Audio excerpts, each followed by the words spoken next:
দিব, কারণ আমি বয়ফ্রেন্ডকে সাথে করেই নিয়ে আসছি। আমি এটাই চেয়েছিলাম যে তোমাকে হাতে হাতে ধরার পর আমার বয়ফ্রেন্ডকে তোমার সামনে প্রমাণ করে দিব। ঠিক আছে, দেখি তুমি নিয়ে আসো, দেখি কেমন হ্যাঁ পারো। নিয়ে আসতেছি। আমিরুল এদিকে আসো। হ্যাঁ বেবি বলো। এই যে দেখো আমার বয়ফ্রেন্ড, এই, দেখছো? তুই কি ভালোবাসিস? হ্যাঁ আমি ভালোবাসি। কেন? আমাকে কি বোকা পেয়েছিস?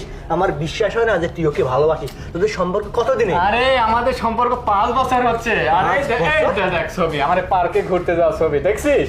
ও কেন এখন বিশেষ হয়েছে? কি বলছিলি তুই যে আমি তোর বয়ফ্রেন্ড জোগাতে পারবো না? দেখ তোর থেকে কত হ্যান্ডসাম। আমার গার্লফ্রেন্ড দেখবি না? তোর গার্লফ্রেন্ড দেখার কোনো ইচ্ছে আমার নেই। আরে দেখ না, দেখলি তো মজাই বুঝবি না। আমার গার্লফ্রেন্ড তোকে দেখাচ্ছি, দাঁড়া। এই যে দেখ আমার গার্লফ্রেন্ড। এটা কি? এটাই হচ্ছে আমার গার্লফ্রেন্ড।